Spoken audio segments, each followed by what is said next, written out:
بسم اللہ الرحمن الرحیم نحمدہ ونصلی علی رسولہ الکریم۔ قابل احترام بھائیوں، دوستوں، بزرگوں، میری بہنوں، ایک بار پھر السلام علیکم ورحمۃ اللہ وبرکاتہ۔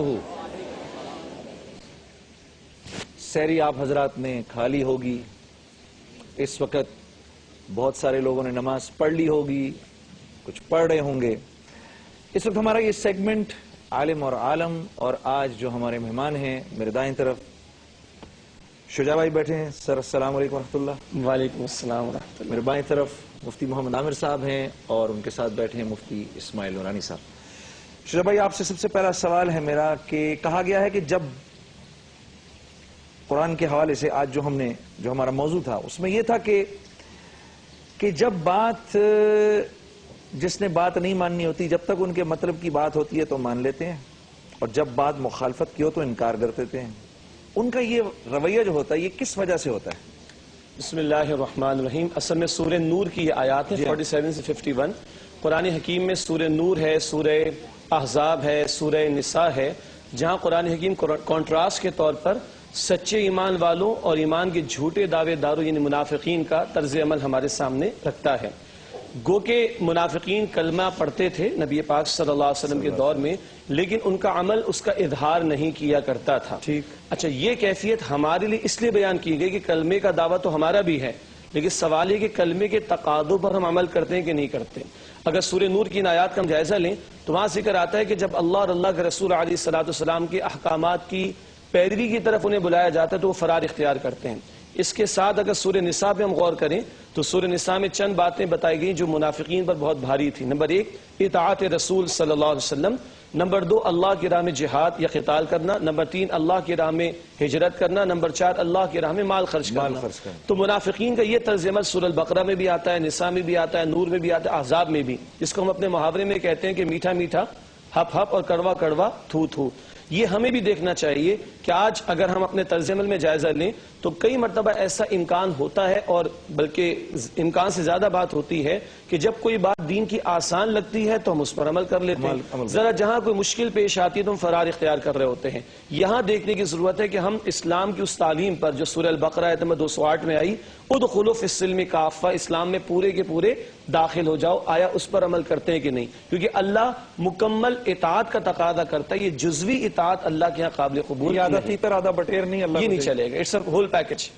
مفتی محمد عامر صاحب، یہ مومن کی جو صفت قرآن و سنت سے ہمیں جو سمجھ میں آتی ہے وہ یہ کہ جب مومن کے سامنے کوئی بات رکھی جاتی ہے تو اللہ کے نبی صلی اللہ علیہ وسلم نے جو صحابہ کی تربیت فرمائی، سمعنا و اطعنا، سن لی اب عمل کے لیے سر جھکا دیا۔ لیکن یہ اس معاشرے میں تو آج یہ رویہ نہیں، بلکہ جس بات کو میں یہ چاہتا ہوں کہ آپ آج کے معاشرے کے پوائنٹ آف ویو سے بات کریں کہ اگر کوئی بات طبیعت پر بوجھ پڑتی ہے تو یا تو عالم کو ایک دم سے جواب دیتے ہیں آگے سے، یا اس سے دلیل مانگی جاتی ہے، یا پھر ان کی تصحیح کی جاتی ہے۔ یہ تینوں چیزیں آج ہمیں دیکھنے کو ملتی ہیں۔ آپ کی کیا رائے اس کے بارے میں، اور ایسا کیوں ہے؟ بسم اللہ الرحمن الرحیم۔ بہت شکریہ جنید بھائی آپ کا۔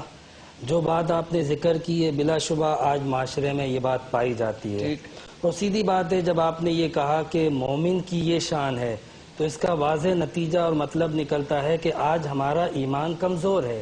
اگر ہمارا ایمان مضبوط ہوتا تو یہ شان پھر ہماری بھی ہوتی کہ جو کچھ بھی اللہ اور اس کے رسول کے احکامات ہوتے، جو کچھ بھی شریعت کی تعلیمات ہوتی، اس کے آگے انکار کی گنجائش نہ ہوتی۔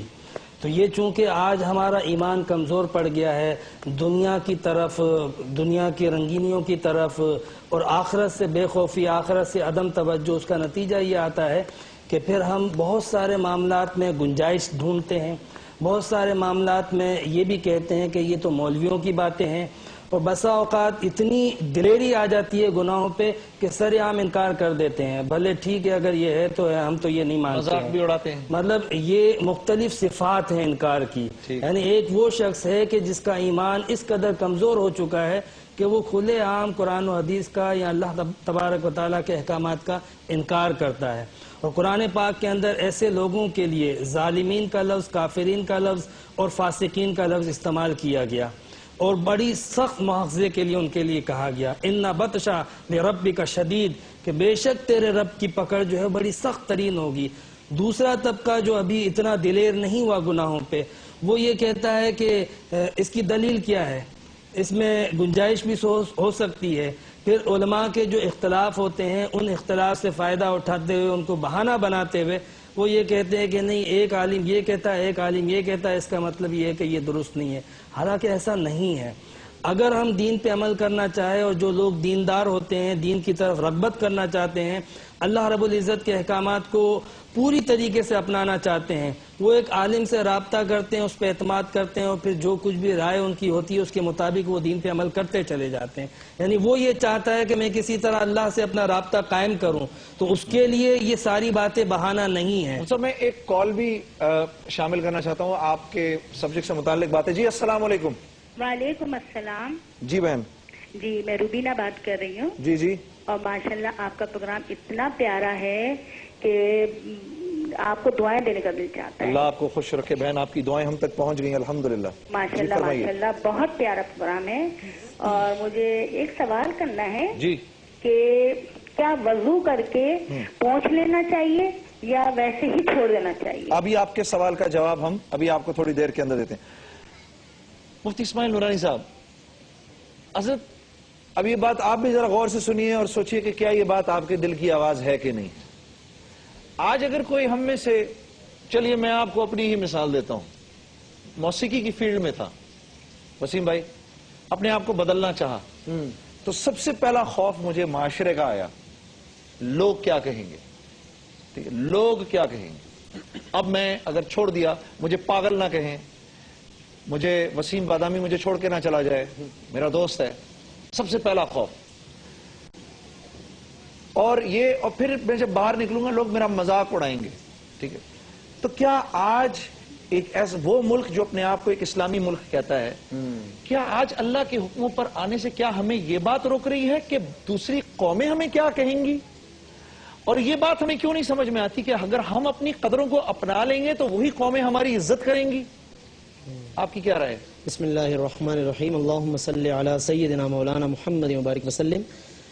اس سوال کے جواب سے پہلے ایک مختصر سی بات جو آپ نے پہلے ایک بات کہی تھی سوال کے طور پہ، لوگوں کے کترانے کے حوالے سے کہ کوئی بھی مشقت والی بات آتی ہے تو کترا کر نکل جاتے ہیں۔ اس میں انسان کی اپنی ایک ایسی طبیعت اور نفس کا بھی دخل ہے کہ اس نے انسان نے اپنے نفس کو ایسے امور پر ڈھالا ہے کہ جس کی وجہ سے وہ مشقت والی باتوں سے کتراتا ہے۔ ایک چھوٹی سی مثال میں پیش کروں گا کہ صحابہ کرام رضوان اللہ علیہ مجمعین کے دور میں ہم دیکھتے ہیں کہ وہاں پر عمل کرنے میں ہمیں واجب، سنت، فرض، موقدہ، غیر موقدہ کی تقسیم نظر نہیں آتی، حالانکہ دلائل کے اعتبار سے یقیناً وہ اس پر چاہتے تو بحث کرتے، سب کچھ کر سکتے تھے۔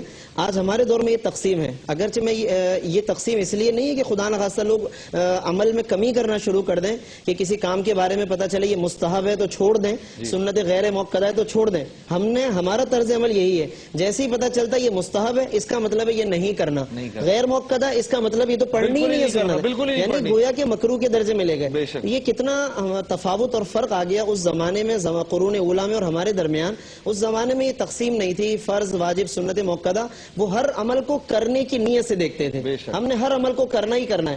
ہم اس تقسیم میں الجھ گئے۔ تقسیم اچھی چیز ہے، علماء نے اس لیے فرمائی تاکہ لوگ ایک کیٹیگری کے مطابق چلیں اور ایک حکم کا تعین ہو سکے۔ ہم نے اس سے غلط فائدہ اٹھایا، ہم بچنے کے لیے، کترانے کے لیے اس میں راہیں نکالتے ہیں، مکروہ ہے، تنزیہ ہے، تحریمی ہے، کہیں نہ کہیں سے بچا ہو جائے، جیسا کہ حضرت نے فرمایا کہ علماء کے اختلاف سے غلط فائدہ اٹھانا، تو اس طرف بھی ہمیں توجہ دینی چاہیے۔ اور آپ نے ابھی جو بات فرمائی وہ کیا تھی کہ سوشل پریشر، جی اس کے لیے بالکل میں قرآن مجید کی ایک آیت مبارکہ پیش کروں گا۔ اللہ رب کریم نے سورۃ النساء میں ارشاد فرمایا یستخفون من الناس ولا یستخفون من اللہ، لوگوں کا معمول اور طرز عمل اور سوچ یہ ہوتی ہے کہ وہ لوگوں سے چھپتے ہیں، لوگوں سے گھبراتے ہیں، ولا یستخفون من اللہ، لیکن اللہ سے چھپنے، اللہ سے گھبرانے اور اس کی پرواہ کرنے کی کوشش نہیں کرتے۔ ابھی سحری کے دسترخوان پر ایک آیت مبارکہ سورہ نوح کی تلاوت کی، ما لکم لا ترجون للہ وقارا، کیا بات ہے تم اللہ کی عزت نہیں کرتے؟ آج ہمارے معاشرے میں اللہ کی عزت میں یقیناً ہمارے طرز عمل میں کمی آ رہی ہے۔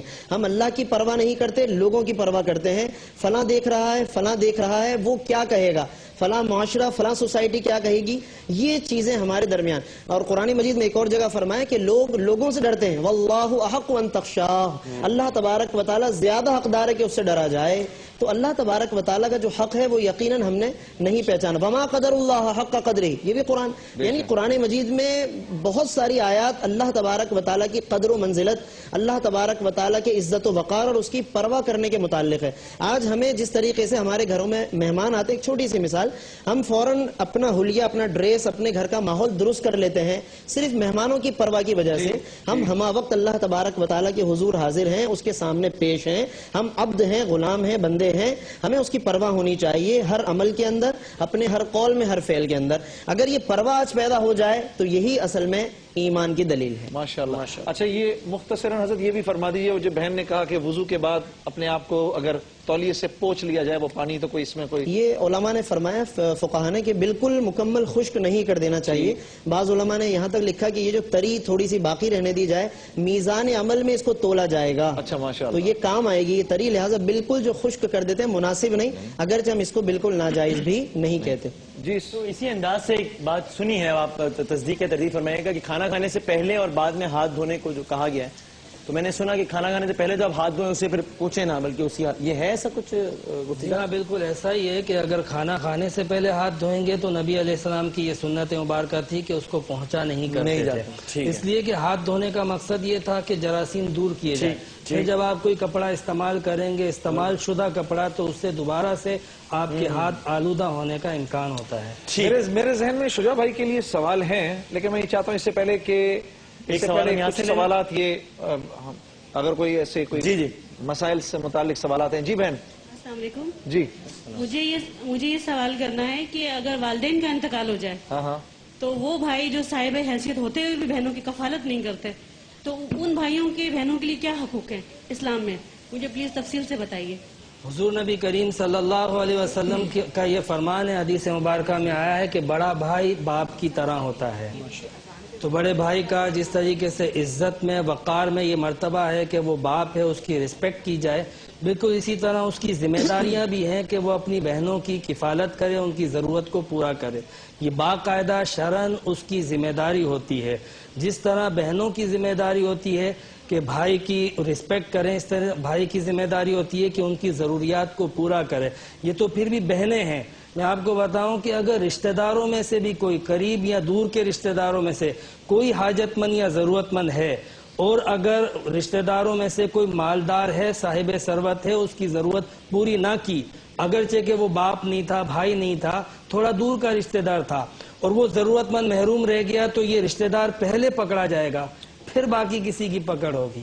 تو کجا یہ کہ وہ دور کا رشتہ دار، اور کجا یہ کہ یہ اس کی بہن ہے، تو بہن کی ذمہ داری بڑے بھائی کو ہی اٹھانی چاہیے. جی بولیے. جی جی جی وہ مجھے سوال کرنا تھا کہ میرا بیٹا ہے نا 3 سال کا ہو گیا ہے. اب یہ نا بہت زیادہ بیمار رہتا ہے، حالانکہ اس کا نام جو ہے نا قاری صاحب سے ہی نکلوایا تھا، قرآن شریف سے نکلوا کے دیا تھا انہوں نے اس کا نام. اب کوئی کہتا ہے کہ اس کا نام چینج کر دیا جائے. 3 سال کا ہو گیا، دانیل نام ہے ان کا، قرآن شریف سے نکلوایا تھا.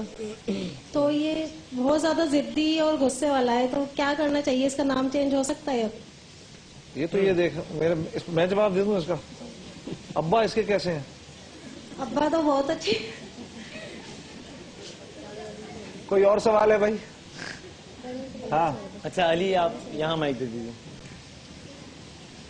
السلام علیکم. ہاں ڈاکٹر صاحب یہ پوچھنا ہے کہ 10 سال پہلے اگر کسی نے 15,000 روپے ادھار لیے، قرضہ لیا، اور 10 سال بعد وہ ادا کر رہا ہے تو 15,000 ہی کر رہا ہے.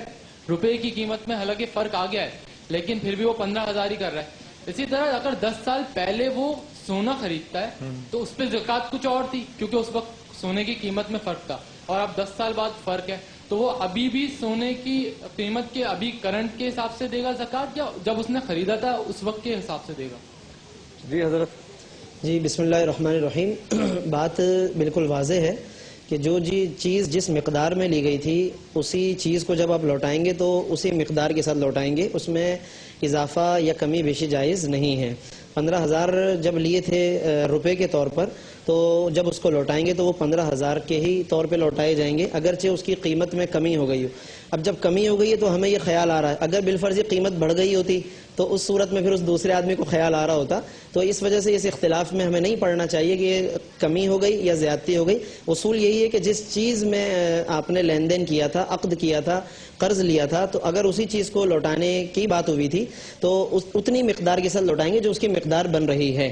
اور اسی طریقے سے سونا یا چاندی یا کوئی بھی اور آپ نے چیز بطور قرض کے لی تھی تو جتنی مقدار میں لی تھی اسی مقدار میں اس کو لوٹایا جائے گا۔ ایک کالر ہے ہمارے ساتھ موجود، اگر اجازت دیں پلیز کالر سے بات کرتے ہیں۔ السلام علیکم۔ آپ سے کر رہا ہوں۔ جی وعلیکم السلام۔ جی بہن، کون بات کر رہی ہیں اور کیا سوال کیجیے گا؟ جی میں طاہرہ بات کر رہی ہوں سانگھڑ سے۔ جی طاہرہ صاحبہ، کیا سوال ہے آپ کا؟ جی میرا سوال ہے، میری بیٹی 10 سال کی ہے، وہ 10 ماہ کی ہے، اس کو اٹھانے والا کوئی نہیں، گھر میں میں اکیلی ہوتی ہوں، تو مجھے یہ پوچھنا ہے مطلب مولانا صاحب سے کہ میں فرض اور سنتیں پڑھ لیتی، یہ جائز ہے؟ سوال واضح ہو گیا؟ غالباً ان کے پوچھنے کا مقصد یہ تھا کہ نوافل کو ترک کر دیتی ہیں، تو نوافل اگر ترک کر دیا بال بچوں کی ضروریات اور دیکھ بھال کی وجہ سے تو وہ نوافل سے زیادہ اجر و ثواب کا باعث ہے، بلکہ بچوں کی تربیت، پرورش، ان کی ذمہ داری اٹھانا، کفالت کرنا، یہ سنت سے بھی بڑھ کے واجب کے درجے میں ہوتا ہے۔ اس لیے ان کاموں کے لیے اگر نوافل کو ترک کر دیا تو یہ افضل کیا، نہ صرف یہ کہ اچھا کیا بلکہ بہت اچھا کیا۔ وسیم بھائی آپ کی اجازت ہو، ایک سوال میرے ذہن میں آ رہا ہے اور یہ حضرات گرامی بیٹھے ہیں تو میں یہ موقع جانے نہیں دینا چاہ رہا۔ شجاع بھائی یہ بتائیں، آج کے دور میں مسجد سے دوری کی کیا وجہ ہے؟ بسم اللہ الرحمن الرحیم۔ مسجد کا نام آتے ہی ایسے جیسے ایک آدمی عجیب ہو جاتا ہے۔ جی جی، اس سے بالا تر رکھ کے بات کریں کہ بھئی ہم کبھی کبھار مسجد میں دہشت گردی، اور جیسے بھی وسیم بھائی آج کہہ بھی رہے تھے کہ ہم سینما جائے تو ماں کو اتنا خوف نہیں ہے، کیا وجہ صرف یہی ہے دہشت گردی؟ نہیں، صرف دہشت یہ نہیں ہو سکتی نا؟ صرف دہشت گردی وجہ نہیں ہے۔ پاکستان میں 19 کروڑ کی تعداد ہے، 2.25 لاکھ کے قریب چھوٹی بڑی جامع مساجد ہیں، اور ان میں سے چند میں وہ معاملات کبھی ہوتے ہیں جس کو ہم دہشت گردی کہتے ہیں، نمبر 1۔ دوسری بات یہ کہ دیکھیے، ایک بہت بنیادی مسئلہ یہ ہے کہ کیا مسجد کے امام اور عوام ان کے درمیان کوئی گیپ تو نہیں ہے؟ یہ بہت قیمتی مسئلہ ہے۔ ہم بعض اوقات دیکھتے ہیں کہ سلام پھیرنے کے بعد عوام باہر، امام صاحب حجرے کے اندر، لیکن جن مساجد میں، آپ بھی ڈیفنس کے ایریا سے واقف ہیں، جن مساجد میں ائمہ کا عوام کے ساتھ ایک مضبوط رشتہ اور رابطہ ہے، وہاں مساجد آباد بھی ہیں، اور پھر وہ لوگ اپنے مسجد کے امام صاحب کو صرف 5 وقت کی نماز کا امام نہیں سمجھتے بلکہ 24 گھنٹے کا امام سمجھتے ہیں۔ آج جو سوالات لوگوں کو ہمیں یہاں بیٹھ کے کرنے پڑ رہے ہیں معذرت کے ساتھ، یہ سوالات تو وہاں جا کر ہونے چاہیے، تو آج ہم کیوں دور ہیں؟ تو ایک تو وہ گیپ بھی اس کے اندر آتا ہے، یعنی مسجد کے امام صاحب جو ہیں عالم ہیں، ان پر بھی ایک یہ ذمہ داری عائد ہوتی ہے۔ دوسرا پھر عوام الناس پر بھی نا، یعنی کہ ائمہ پر ڈال کر جو ہے وہ ذمہ داری ختم تو نہ کر دیں، عام مسلمانوں پر بھی ذمہ داری عائد ہوتی ہے کہ اپنے دینی معاملات کے حوالے سے، دیگر امور کے حوالے سے جو صاحبان علم مساجد میں دستیاب ہیں ان سے رابطہ کرنے کی کوشش کریں۔ اور اگلی بات ہے کہ مسجد صرف نماز کے لیے نہیں ہے، سوشل، ایگزیکٹلی مسجد نبوی چلے جائیں، مسجد نبوی میں خطبہ بھی ہو رہا ہے، وہاں پر تقریر بھی ہو رہی ہے، وہاں پہ صحابہ کرام اپنے خواب نماز فجر کے بعد بیان کر رہے ہیں، وہاں انفاق کی پکار لگائی جا رہی ہے، وہاں انفاق کے ساتھ ساتھ قتال کی تیاری کے لیے بیٹھ رہے لوگ آ کر، باہر سے ڈیلیگیشن آ رہے ہیں، ان سے جو ہے وہ خطاب کیا جا رہا ہے، وہاں نکاح کا انعقاد کیا جا رہا ہے، وہاں مسافروں کو ٹھہرانے کی بات کی جا رہی ہے، وہاں عدالت لگائی جا رہی ہے، 24 گھنٹے کا استعمال تھا۔ تو آج ہم اپنے خاص طور پر نوجوانوں کو میں کہوں گا، اگر انگیج کر دے مساجد کی ایکٹیویٹیز کے اندر، وہاں ایک چھوٹی سی لائبریری بھی ہو، ان کے لیے کچھ پڑھنے کا موقع بھی ہو، وہاں ملنے ملانے کے مواقع بھی ہوں، تو یہ مسجدیں 24 گھنٹے کا استعمال ہوگا اور ہمارے معاشرے کا ایک مرکزی سینٹرل پلیس کی مسجدیں بن جائیں گی، جس کا تھوڑا سا نظارہ ہمیں غیر مسلم ممالک میں اسلامک سینٹرز یہی کہنے لگا۔ میں یو کے میں نے ایسی بے شمار مساجد دیکھی، انہوں نے اپنے یوتھ کو انگیج کرنے کے لیے مساجد کے ساتھ ہونا، کیریئر کاؤنسلنگ وہاں پر ہو رہی ہے، کیریئر کاؤنسلنگ وہاں پر ہو رہی ہے، 9 مسلم آ رہے تو اس کو وہاں پہ انوائٹ کیا جا رہا ہے الحمدللہ، تو ایک متحرک انداز میں مسجد کا استعمال۔ جی وسیم، ٹھیک ہے، کالر ہے ہمارے ساتھ۔ السلام علیکم۔ السلام علیکم۔ وعلیکم السلام، کون صاحب بات کر رہے ہیں، کہاں سے، اور کیا سوال کیجیے گا علماء کرام سے؟ جی سر میں عمر حیات بول رہا ہوں. جی عمر بھائی جناب. سر میری ٹائمنگ جو ہے رمضان شریف میں یہاں سعودی عرب کے حساب سے وہ صبح 9 سے 12 بجے تک، پھر شام کو عشاء کے بعد ہماری ٹائمنگ سٹارٹ ہوتی ہے، عشاء کی نماز کی فوراً بعد شروع ہوتی ہے، ٹھیک ہے، رات 1 بجے تک. ٹھیک ہے. اس کے بعد مجھے گھر آنا پڑتا ہے، فوراً سحری بنانی ہے، میں تراویح ادا نہیں کر سکتا اس صورت میں. اس حساب سے مجھے پتہ کرنا تھا کہ اس کے لیے کیا. ٹھیک ہے، بہت شکریہ. انہیں نٹ شل یہ کہ اپنی مصروفیات کے باعث تراویح کے لیے وقت نہیں نکال پاتے. جی آپ ایک حدیث شریف بھی ایڈ کرنا چاہ رہے تھے گزشتہ، جی وہ آپ بیان کریں. اچھا بسم اللہ الرحمن الرحیم. دیکھیں ہو سکتا ہے کہ جو بھائی نے سوال کیا ان کے ذہن میں شاید جماعت کے ساتھ تراویح کا تصور ہو، تو اس حوالے سے وہ یہ سمجھ رہے ہیں کہ میں چونکہ مصروفیات ہیں تو میں ادا نہیں کر سکتا. تو ایسا نہیں ہے. اگر ان کی واقعی کوئی ایسی مجبوریاں ہیں، گھریلو اور جاب کے ٹائمنگ میں ایڈجسٹمنٹ نہیں ہے، تو جماعت اگر رہ جاتی ہے تو ایک مجبوری کی وجہ سے کوئی حرج نہیں ہے. وہ بے شک اپنے گھر آ کر اپنے ذاتی طور پہ جو ان کو صورتیں یاد ہیں اس کو تلاوت کر کے وہ 20 رکعت تراویح اپنے گھر پر ادا کریں، یا جہاں بھی انہیں موقع. پوری رات جو ہے نا یہ تراویح کا ٹائم موجود ہوتا ہے. بہت سارے لوگ یہ بھی سمجھتے ہیں کہ جیسے 12 بجے تک، رات 12 بجے تک عشاء کا ٹائم ہے، فلاں ٹائم تک تہجد کا وقت ختم ہو جاتا ہے. مختلف لوگوں نے اپنے گمان قائم کیے ہوئے ہیں. وتر کے بعد بھی پڑھ سکتے ہیں؟ وتر اگر پہلے پڑھ لی، اگر بالفرض وتر پہلے پڑھ لی ہے تب بھی بالکل تراویح جو سحری کا آخری ٹائم ہے نا اس وقت تک تہجد کا بھی آخری ٹائم ہے، وہی تراویح کا بھی آخری ٹائم ہے. پوری رات آپ کی نوافل کے لیے، سحری کے لیے، تہجد کے لیے، تراویح کے لیے. اور مقدم کیا ہے کہ اگر میں تہجد پڑھوں یا تراویح، میرے پاس اگر وقت اتنا ہے میں کیا کروں؟ تراویح پڑھ لوں یا تہجد پڑھوں؟ دونوں کو جمع کر لیں اگر پاسبل ہے تو. اگر نہیں ہے، دیکھیں لوگوں کے ذہن میں یہ بھی ہوتا ہے کہ تہجد کو کئی رکعتوں کے ساتھ میں نے ادا کرنا ہوگا، کم از کم 2 رکعتیں پڑھ لیں. تراویح کو مکمل کریں، 2 رکعتیں اس کے ساتھ اور ملا لیں، تو دونوں کو جمع کر لیں، سنت ادا ہو جائے. جی ایک اور سوال لیں. جی شجاع بھائی آپ مفتی صاحب کو شرما. آپ نے جو بات ذکر کی تھی مجھے ایک حدیث یاد آئی. حضور نبی کریم علیہ السلام نے فرمایا مومن کی مثال ایسی ہے جب وہ مسجد میں ہوتا ہے تو جس طرح مچھلی پانی میں ہوتی ہے، سچ، اور مچھلی کو پانی سے نکال دو وہ کس طرح تڑپتی ہے، بالکل اسی طرح مومن جب مسجد سے نکلتا ہے وہ اسی طرح تڑپتا ہے. آپ نے جو بات ذکر کی تھی نا مسجد، یہ آپ کی فکر واقعی بہت اچھی فکر ہے. مسجد ہو یا کوئی بھی عبادت کی جگہ ہو جہاں اللہ کا ذکر کیا جا رہا ہو، ہر ایسے مقام سے آپ کو نظر آئے گا کہ مسلمان دور ہے. اچھا آپ یہ دیکھیں کہ بے شمار ایسے مواقع ہیں، ایسی جگہ ہیں، آپ یہ سب چیزیں مسجد میں لے جائیں لوگ وہاں پہنچ جائیں گے. اس کا مطلب کیا ہے؟ یعنی لوگ بہت زیادہ دنیا پرست، مادہ پرست ہو چکے ہیں. یعنی ان کو اللہ تعالیٰ سے محبت اور وہ عشق اور وہ تعلق باقی نہیں رہا. دنیا کی چیزیں، دنیا کی لذتیں زیادہ پسند آ گئی ہیں. میں ایک بات آپ کو ذکر کروں کہ اللہ رب العزت نے انسان کو جسم اور روح کا مجموعہ بنایا. جس طرح انسان کے جسمانی حوائج اور ضروریات ہیں، انسان کو اس کی طلب ہوتی ہے، بھوک لگتی ہے، بالکل اسی طرح روح کے بھی کچھ حوائج ہیں اور ضروریات ہیں. روح کی بھی غذا ہوتی ہے. آج چونکہ ہم نے اپنے ضمیر کو مار ڈالا، اپنی روح کو ہم نے بالکل کمزور کر دیا، مردہ کر دیا، اس کا نتیجہ یہ ہے کہ اب روح کا وہ جو تقاضا ہوتا ہے عبادت و ذکر و ان چیزوں میں دل نہیں لگتا. ضمیر مر چکا ہے، اس لیے اس وجہ سے آج ہمارا دل جو ہے وہ گانوں میں، باجوں میں، تفریحات میں، فضولیات میں، لغویات میں، ان میں لگ جاتا ہے. لیکن چونکہ ہم مادی اعتبار سے مضبوط اور روحانی اعتبار سے کمزور ہیں، اس لیے ہمیں عبادت کی جگہ پہ، مسجد کے مقامات پر ہمارا دل نہیں لگتا. یعنی یہ وہ فکر ہے کہ ہمیں اپنے ضمیر کو بیدار کرنا پڑے گا. اس کے بعد پھر آپ جب مسجد میں جائیں گے تو مسجد کی اہمیت، عظمت، افادیت اور شجاع بھائی نے جو باتیں ذکر کی، مسجد کے جتنے فوائد تھے وہ سارے کے سارے فوائد حاصل ہو سکتے ہیں. ماشاءاللہ. ٹھیک ہے، اس میں بالکل اگر آپ کچھ ایڈ کرنا چاہ رہے ہیں تو بس میرا مائنڈ اپ مختصر جملے. مفتی صاحب نے درمیان میں ایک بات کہی تھی نا مستحبات و سنت کے حوالے سے، بڑا پیارا جملہ بزرگوں کا ہے. صحابہ نبی علیہ السلام کی ایک ایک ادا کو سنت سمجھ کر اختیار کرتے تھے. آج امت نبی علیہ السلام کی ایک ایک ادا کو سنت اور مستحب سمجھ کے چھوڑ دیتی ہے. یہ فرق ہے. فرض نہیں ہے اس لیے چھوڑ دیتے. جملہ ہوتا ہے جب کسی بات کا کہا جائے فرض تو نہیں ہے، فرض تو نہیں ہے، کون سا واجب ہے یار؟ کون سا واجب ہے؟ مطلب یہ کہہ کر چھوڑ دیا جاتا ہے. چلو فرض ہوگا تو ادا کریں گے، فرض نہیں ہے. اور جو مفتی صاحب نے روح کی بات کہی، الحمدللہ رمضان کا نصف حصہ تقریباً ختم ہونے کو ہے. اس رمضان کے روزے کا حاصل کیا ہے؟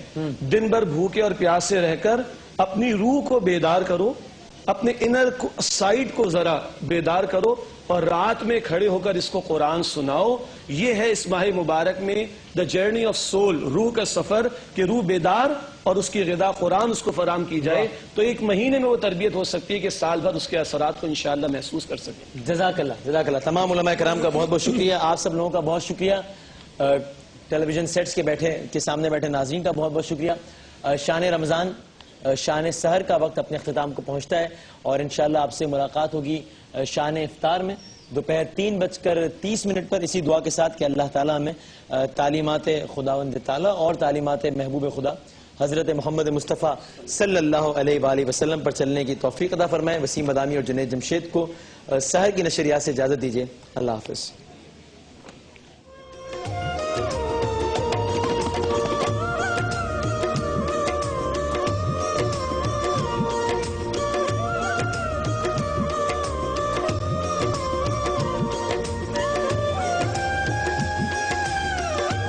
This transmission is brought to you by Blue Band Margarine.